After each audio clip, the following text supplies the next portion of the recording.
Hi, everyone. My name is Sarah Marston. I'm Communications Director for Friends of the Global Fight, and thank you so much for joining us today. If we could please ask you to submit any questions you may have about the presentation on the screen under the username Ask Questions here. We do have the call muted, but we would love to receive your questions there. Thanks very much, and here is our President, Deb Garrett.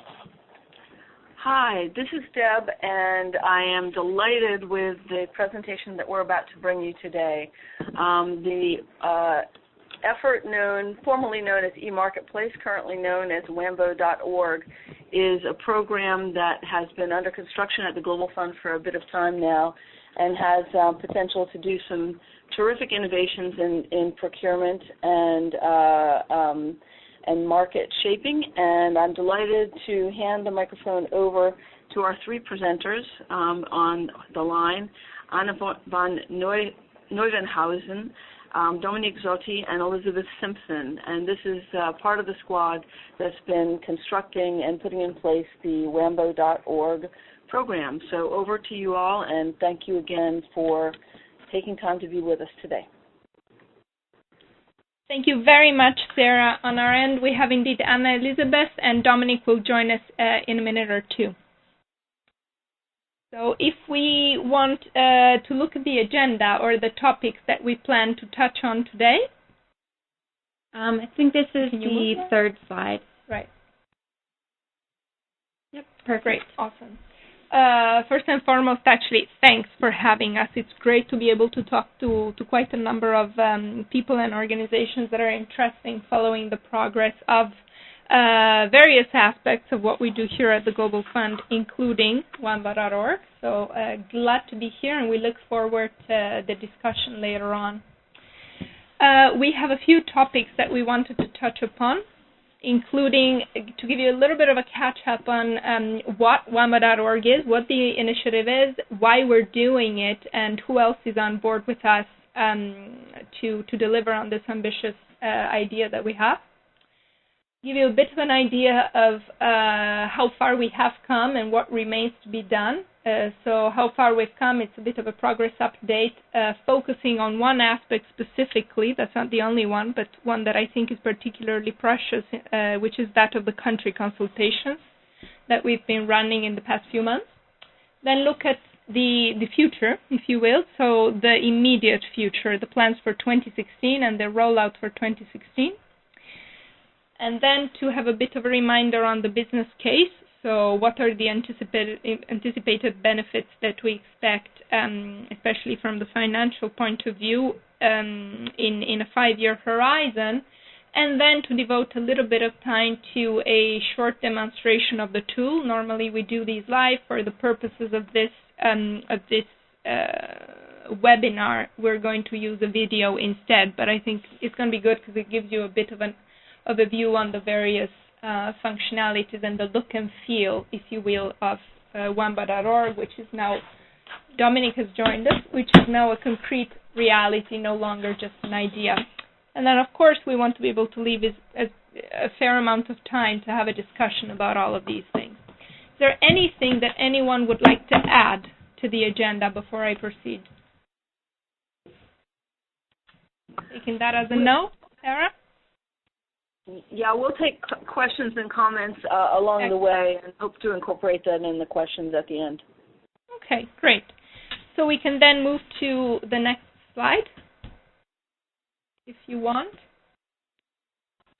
which has to do with the rationale of why do we need an e-marketplace? You know, why did we, of all the things that we could do at the Global Fund, why this? Well, of course, it's not the only thing that we're doing at the Global Fund. It's one initiative that needs to be seen in the context of other things that are going on, and happy to provide a bit more context if there's an appetite later in the question time. But essentially, we're doing this because as the largest financer of HIV/AIDS, TB, and malaria programs, we have an unprecedented market position, if you will, due to the spend that we channel. And we've come a very long way in the past few years in improving the way we do sourcing strategy and operations here at the Global Fund and with our PRs. And this is a journey really that started in 2007 when we first started to get involved in procurement, and it's been an ongoing improvement ever since. But there are some market challenges that continue to affect us and will continue to affect us, and that's just part of the environment that we operate in, and it's to do with the availability of data and information. It's to do with the processes whereby we and the PRs do procurement, and it's to do with the two, tensions of country ownership on one end and economies of scale on the other, and I would perhaps add the question of sustainability in the long term.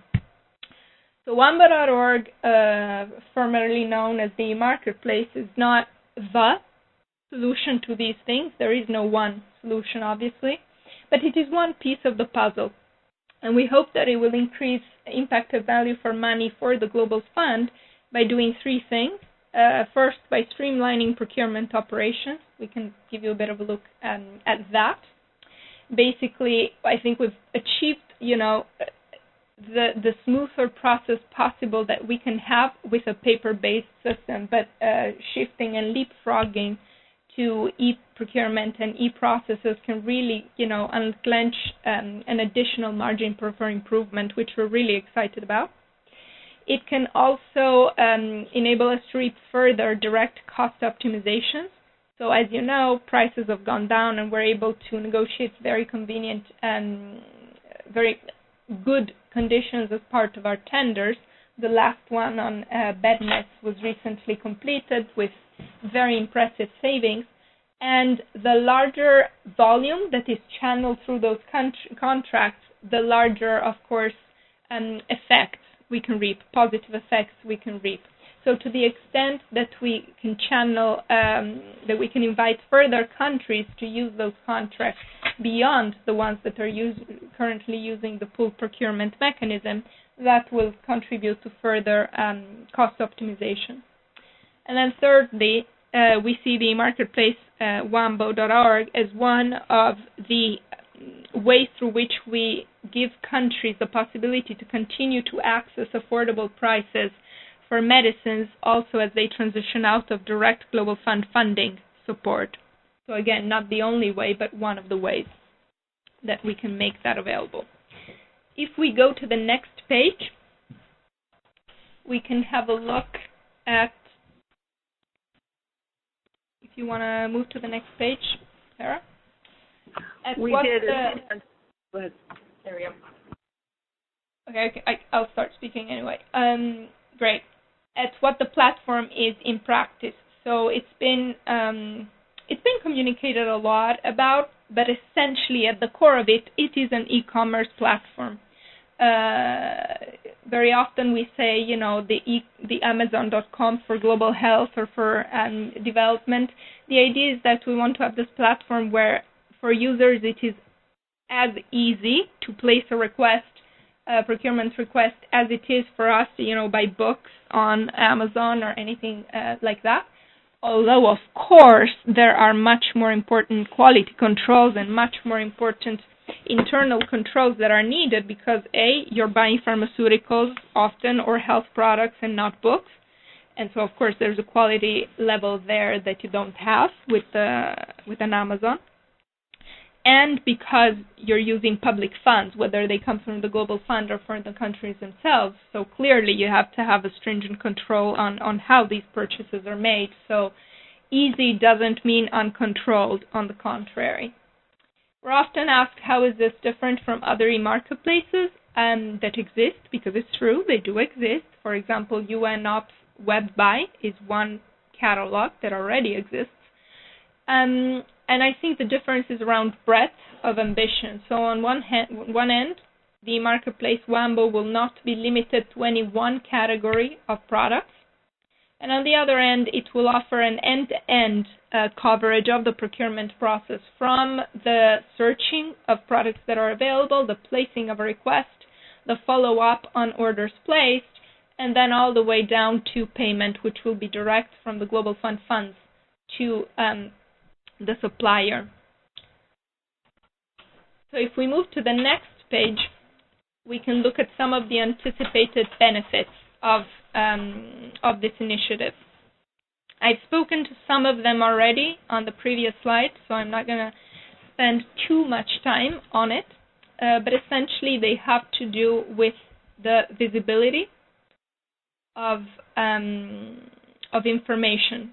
So the platform will give us will enable us on one hand to make all the prices about the reference prices about our contracts visible to the PRs in an easier way. Yes, this information already exists and it is already available to PRs, but it takes a lot of back and forth to obtain it and to obtain the exact price which corresponds to exact specification of products that you're interested with. And the e-catalog will simplify that enormously. Also, data on transactions that occur through the marketplace will be available immediately. Again, we do have a system in place that makes data about past transactions available and analyzable. That's the PQR data. But because it is not an automated system, that takes quite a little bit of time, and by the time the data is available, it's consolidated and it's made available, you can easily have a 6-month gap, and that time gap, and that reduces in one hand the potential for the relevance of that data. From the e-marketplace, it would be immediate. Then, very importantly, there's benefits in terms of shortened lead times. Here, of course, we're talking about the ordering process and the administrative lead time. The production and the manufacturing processes themselves are not affected, clearly, by the fact that orders now go through an e-commerce platform. But there is so much time to be saved just, to place that order. Currently, we see that just to get to a place where a order has been placed and is able to be affected, and it's still before all the internal controls, before all of the approvals, it's just the requisition stage, it can easily take 21 days. And that's a lot better than it was a few years ago. But those 21 days are back and forth between the Global Fund team, the PRs team, the procurement agents, and they really represent the sort of the limit that the technology allows us. If you're going to be paper-based, and if you're not going to have a one online system where the information is stored and which compels you to submit your order with complete information, you're going to have these 20 days, give or take, of back and forth. So luckily, technology enables us to leapfrog that and go to the next stage of improvement, which is to reduce those 20 days pretty drastically. There are additional benefits in terms of access to innovative technologies and products and the monitoring of the uptake of those that we'll talk about when we look at the partnerships. In terms of the long-term vision, which is the slide that you see right now shown, we're really thinking about Wamba.org as a two-step, if you want, as a two-step transition. Now, more and more, we're trying to anticipate some instances of the longer-term view also in 2016, but systematically, you can think of it as, still as a two-step. The first step is that of producing and making the e-marketplace available in the Global Fund setting and context. This means for PRs of the Global Fund, who procures the goods that our grants are geared to support, so HIV/AIDS, malaria, and TB products, and with Global Fund funds. So that's the first step. The second step, however, and that's really the vision that we have, is to make that technology and those benefits that we've just discussed available to a much broader set of actors and in a much broader context. So what that means is to make the platform accessible not only by PRs of the Global Fund with Global Fund funds, but to any country in the developing world, whether they're purchasing with funds of the Global Fund, with their own domestic funds, with funds of other development partners that invest in these countries. And this may very well require us also to consider broadening the product portfolio that we make available to include And now I'm really just mentioning examples. There's no commitment from any organization at this stage, but to include nutrition products, vaccines, or the like.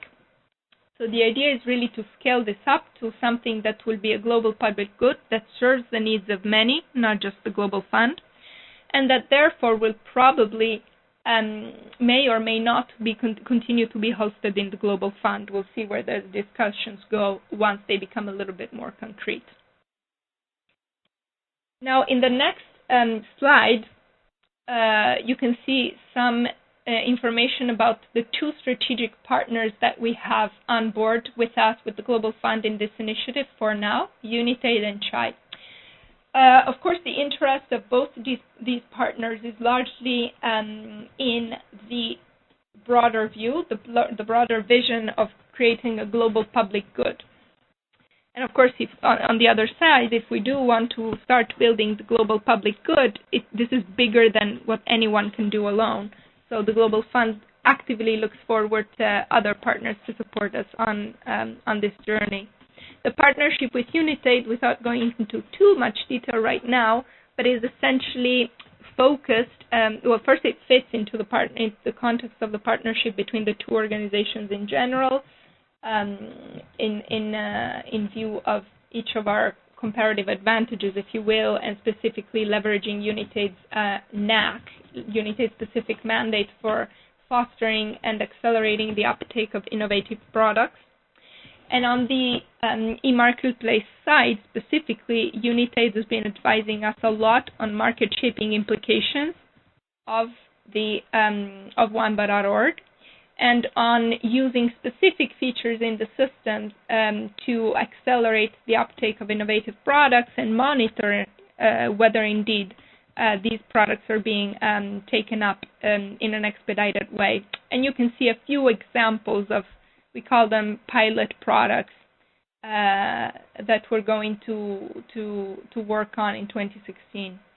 The partnership with CHAI also recognizes the comparative advantage of the two organizations, each in their remit, and specifically leverages the access and the footprint that CHAI has, the Clinton Health Access Initiative has, on the ground, specifically with some countries, to support the onboarding and the work with specific PRs, where access to a broader set of stakeholders at country level is required. If we move to the next slide, we can start to give you an update of what we have done in the past few months. We usually joke that about this time last year, the marketplace started to have a bit of a business model as well, but just a few, 14 months ago, it was only an idea on a couple of slides, a couple of pretty slides, and that was all that there was. And in these 14 months, we've come very, very fast to turn that idea into a concrete reality that we'll be showing you at the end of this presentation. How have we done that? First, we have had a very inclusive and consultative process, especially with countries and the PRs that will become the users of the marketplace going forward. And that's why we'll share actually some insights from the PR consultations, is because that was really the guide of our development of the platform itself. We didn't wait until the end and then played it back to them. We got their insights up front and then played it back progressively as we developed towards that vision that we shared. But we also touched base, of course, with suppliers, PSAs, and very importantly, the board and constituencies, partners, and external stakeholders of our universe. And this call is just one of the pearls in that necklace, if you will, of continuous interactions and dialogue. We have then recruited, quote unquote, our two strategic partners, of which I've just talked, as well as the vendor, our technology partner, which is Coupa Solutions, that provided the backbone of the system that you'll see in a moment. And then we've done all of that design that was needed to create and configure the platform towards our needs, as well as test it with a pretty state-of-the-art testing approach. So we're quite confident of what we did. and we're confident that it will perform well, although of course the proof of the pudding is in the eating, and we will see with the first orders. Now, if we, on this progress and process to date, if we zoom back, one of the items that I think really stands out is the country consultations. So if we look back on the next page, you can see a depiction of the various countries that we have touched base with in a very systematic way. Zambia, Ghana, Thailand, Senegal, Indonesia, Georgia, Mozambique, and Bangladesh. And we have talked to them throughout the year. And what you don't see in this page, but what we also did was before, when we were really just at proof of concept phase, so before March, before February, it was like in 2014, we had a first set of calls, scoping calls with a number of PRs, about 20 at that point, just to spare thoughts on what the idea was, what the key challenges were that they were encountering, and how we could respond to those. But if we look at the objectives of the consultation process, that's on page 10, they were threefold, essentially. There was one element that was securing just the buy-in from countries and trying to see who could actually become a user going forward. So it was an engagement building exercise to some extent. But it was way more than that. So it wasn't just about getting buy-in, but it was about getting insights as well. So feedback on the tool, but also feed forth, if you will, and insights early on that we used to configure the tool, and then we played back to the PRs to get their impressions on that, and then also very importantly to test the infrastructure, which may seem like a small operational matter, but we know when you have a tech solution and you're operating in developing countries, that's one of the things to watch out for, because if you get it wrong, you may have the best solution in mind, but if it doesn't work and it gets stuck because the broadband is not sufficient, then you have a problem. On the next page, which is page 11, this is a bit the wave of consultations that we've had. I was hinting at the proof of concept one, where the idea was to understand what the challenges were and how and to what extent any marketplace could respond to those. And it was very useful to know what any marketplace would not help with, because then we really got an idea that, of course, there is no one solution that will fix all, and we had an idea of the various other components that need to be in place if we are to really make a difference.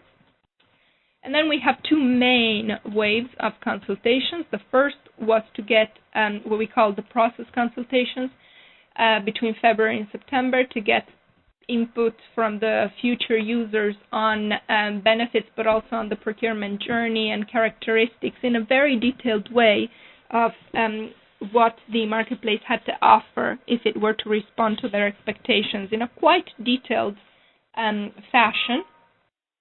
And then the systems consultations, which were, I think, a really great exercise where we brought all of the PRs together, 7 of them in Geneva, in one room, to really try and tear the system apart.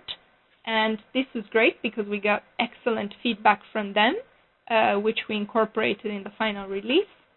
And some of it was quite radical changes of approach on selected items. So it wasn't a cosmetic exercise.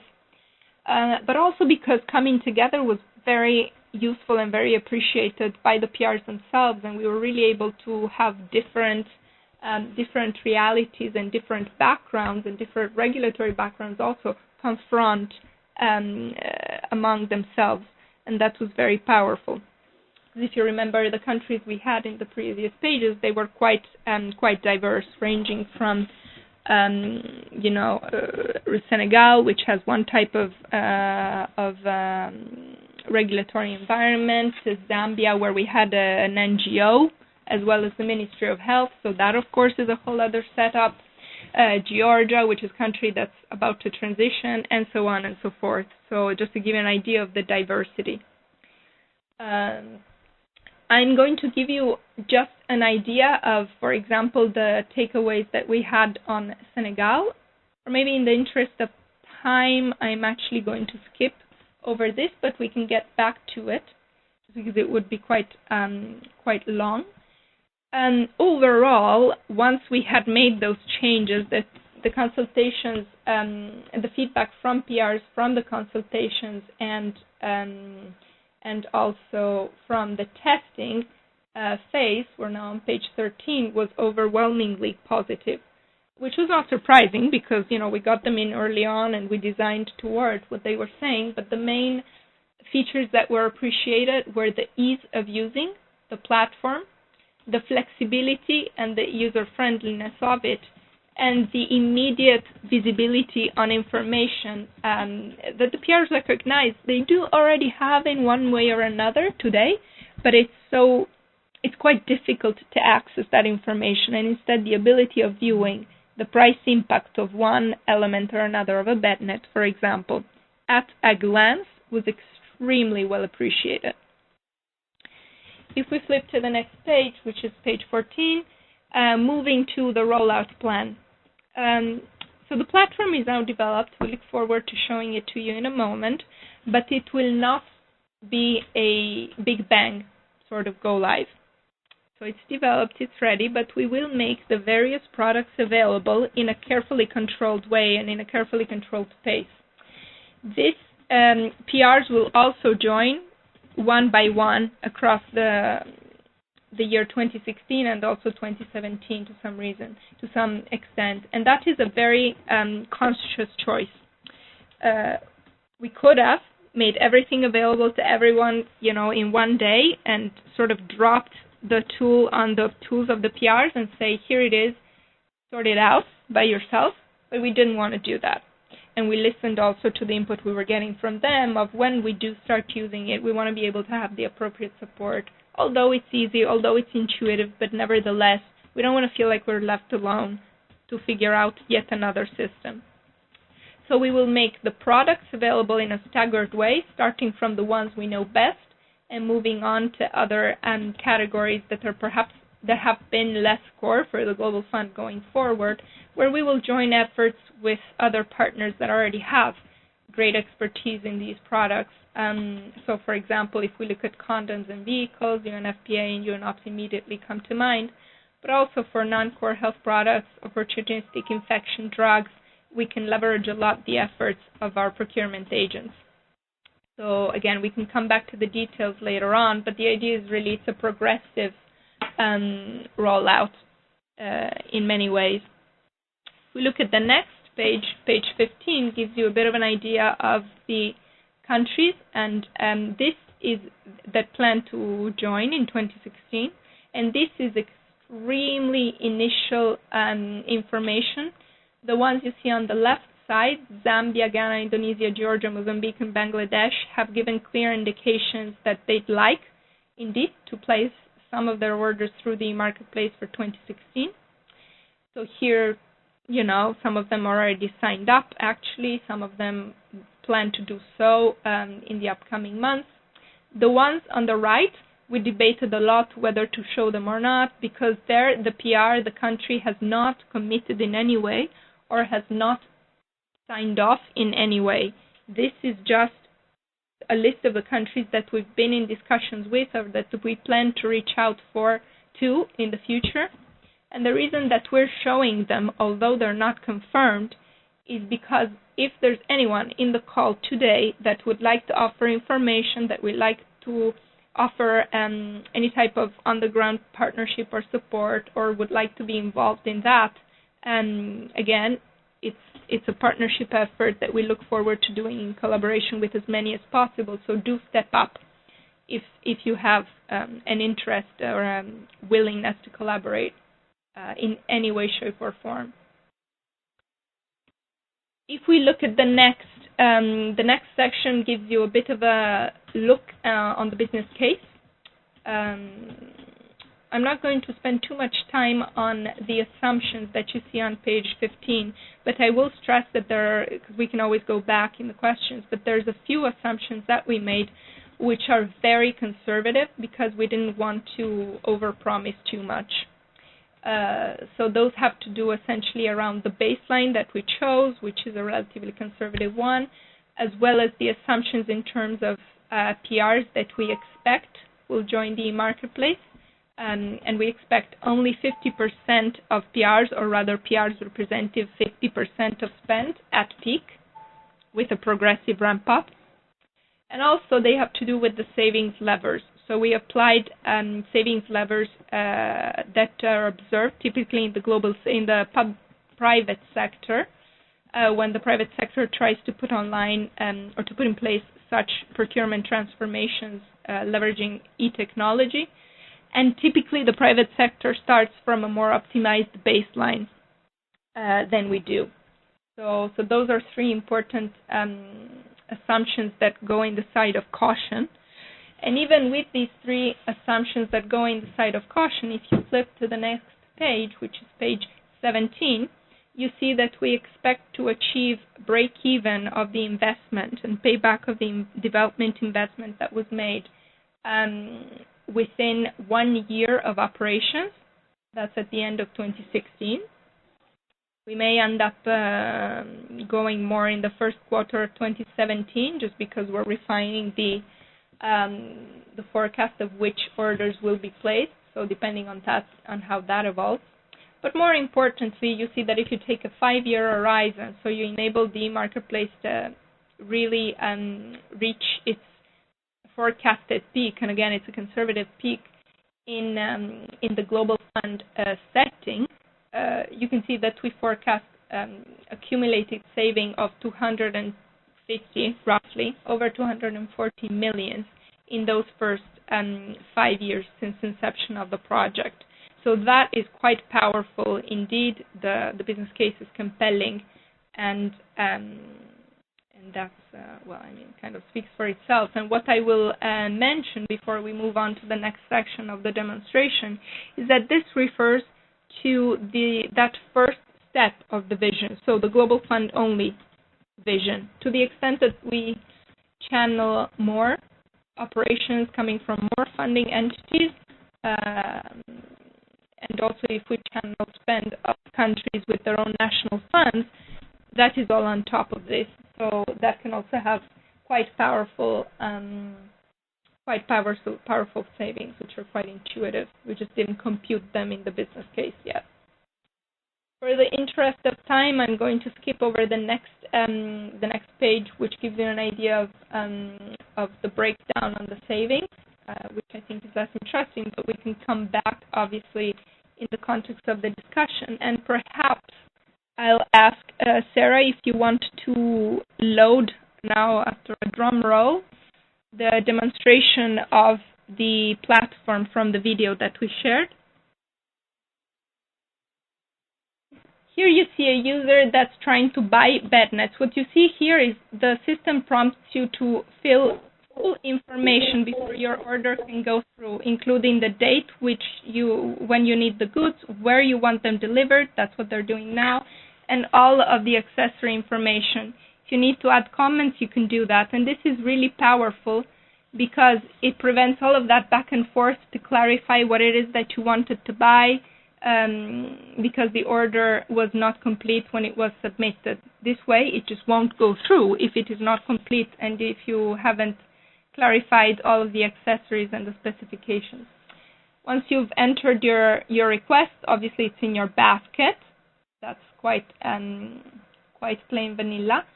To choose your items, you can either browse them or select them. That's quite intuitive. The taxonomy that we have chosen, so the structuring of products, enables us to show, for example, which are WHO recommended regimens for pharmaceuticals, typically ARVs. So it enables us already to inform PRs about certain characteristics of the demand. Here you see the comparison tool, which was a big aha moment for PRs.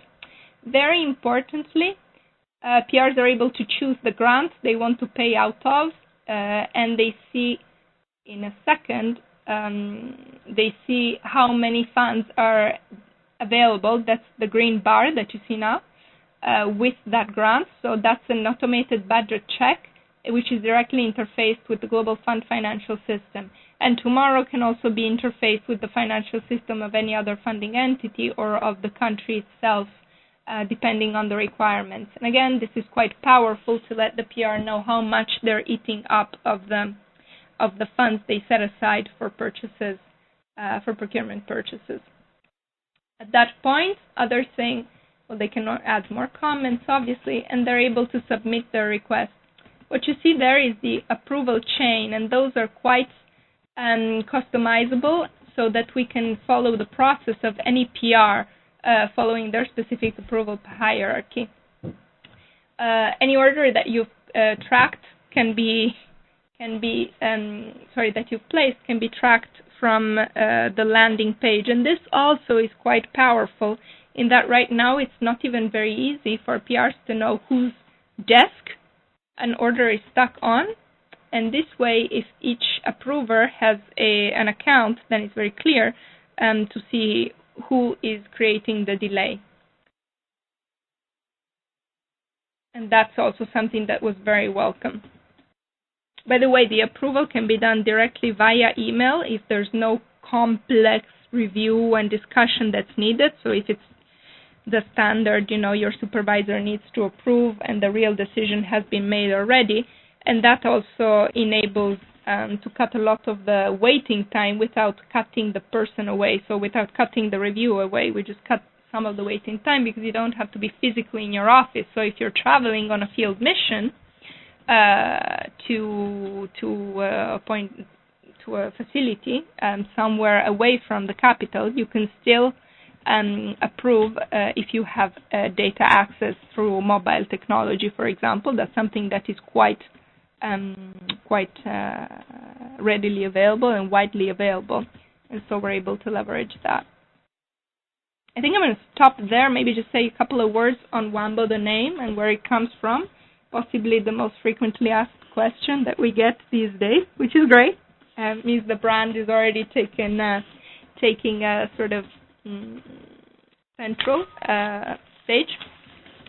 It's just a result of brainstorms around names that could convey catchiness, innovation, and globality. It does not, I'm afraid, I'll have to burst the bubble. It doesn't mean anything specific in any language, but it has the advantage of not meaning anything inconvenient in any language.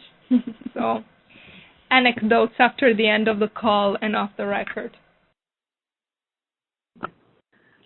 Okay, well, thank you very much. And we've gotten a number of questions already, so I'll just launch straight into them. One of our audience was asking, when you were testing this or running it through the PRs, were the PRs both governmental and non-governmental? And they note that the systems and infrastructures for these two different groups are often very different. Yes, we had one non-governmental PR, which is in Zambia, CHAV, the Church Health Alliance. I don't remember what it stands for, but it is a non-governmental organization, faith-based non-governmental organization that's active in Zambia. And they were part of the consultations throughout the process. And we did test also the response time, technologically the response time, and the broadband access, let's say, part with them, and they reported a good enough experience compared to what they were expecting. They didn't see any problem using it. It was one of the key fundamental things, when we did the RFP to select the backbone provider. This was one of the fundamental elements that we looked at. To what extent were the solutions able to run on low broadband environments and also any offline capabilities in case the electricity goes off. So the system does not operate offline per se, but it has an excellent autosave functionality, so that if there's a coupure d'électricité, a blackout, which is something else that's that happens often, you're able to pick up exactly where you left it as soon as the current is back, which again the PRs thought was okay. Okay, great. Another person was asking about innovation and asked how does or perhaps might the e-marketplace improve access to innovative products? And in the same vein, does the system deal only with products that have registrations in every country? Right. So ways. I'll start with the second one actually, because it's easier, and then or it's shorter, not easier. The system does not work only with products that have registration in every country, because I think that would be very few products. But there's a process in place whereby we make sure that we're not allocating an order to a supplier that is not registered in the country of the requestor. So indeed, we had the choice of actually masking products and specifications that were not regulatorily available, that didn't have marketing authorization in every single country, but decided purposely not to mask them away and just to make them unorderable. Because the idea is also to offer, let's say, visibility on other things the industry offers and that are just not registered in your jurisdiction, and then the PR can initiate those sorts of discussions and processes to internally to see why that is not the case. Is it that the supplier did not file because they're not interested? Is it because the authorization has expired? Is it because it could be for a number of reasons? The second part of the question had to do with innovation. There are different ways that or features of the system that can be used to stimulate, if you will, innovation, and they all have to do, again, with guiding or conveying information to the buyer at the right time. So the system will, for example, enable you to be able to see what is a optimal recommended product. If we're talking about ARVs, for example, optimal regimens of the WHO versus other products that could be seen as quote-unquote legacy portfolio end. So that sort of helps you gradually transition to those optimal regimens. It's not a hard block, obviously, but you have that element of information. And also in a similar fashion, we're able to add little banners when you're trying to buy a product that basically nudge you in a way and say, hey, have you considered, if you're buying this, if you're about to buy this, you may be interested in thinking whether that instead is more appropriate in your case. So an example of this could be you have tablets for ACT, which in the case of malaria in infants and children and young children, dispersible tablets may or may not be a better choice, especially if you do have access to clean water, because it's easier for children that are too young to swallow a bulky pill, basically to get it dissolved in water. So that's just an example of giving specific information to the buyer right at the right time as they're about to complete their purchase. And that enables them to sort of move or decide not to move, but then it's an informed choice. So again. Great. And then we've had a couple of questions about lead time. One, you mentioned that it takes upwards of 21 days to conduct paper orders. How long do you estimate it will take with wambo.org? Yeah. So that is to conduct orders. There we mean just to place the initial requisition. And there's still all of the processes of approvals and controls that happen after. We estimate that those 21 days before the order is even placed and is ready to start, let's say, can be cut down really, really, really drastically, because if you look at what happens in those 21 days is really just clarification. It's an exercise of clarification about incomplete orders, and in fact those 21 days are an average of cases where the PR happens to already know exactly what they want, which can happen in much less than that.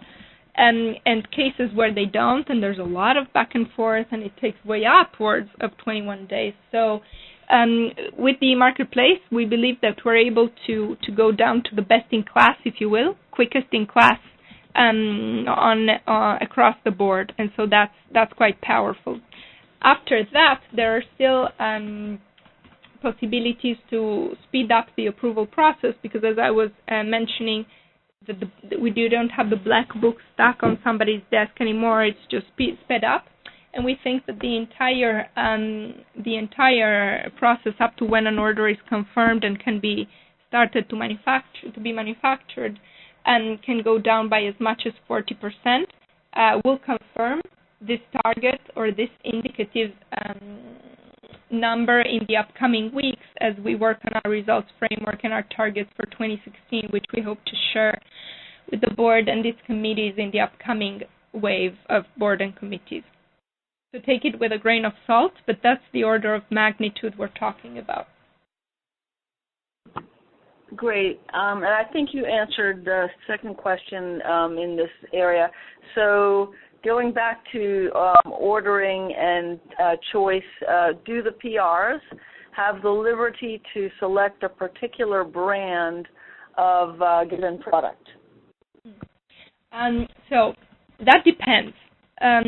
For the core categories where we have long-term agreements, bed nets, ACTs, ARVs, and that type of categories, no, they will not, because the prices that we're able to offer depend on an optimal allocation of volumes across the suppliers that qualify through the tender to leverage the optimal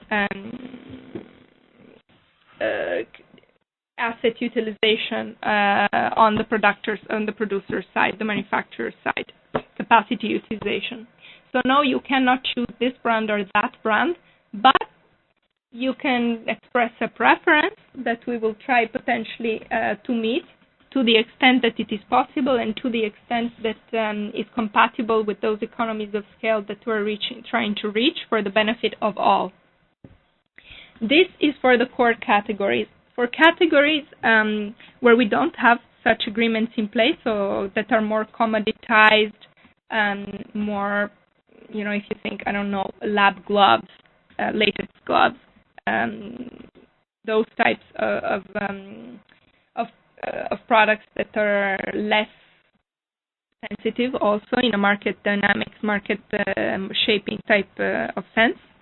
There, it will be very possible when we make them available that you will be able to select brand XYZ directly, because the price is not dependent on the allocation of volumes. Another question, how do you determine pricing for product and freight?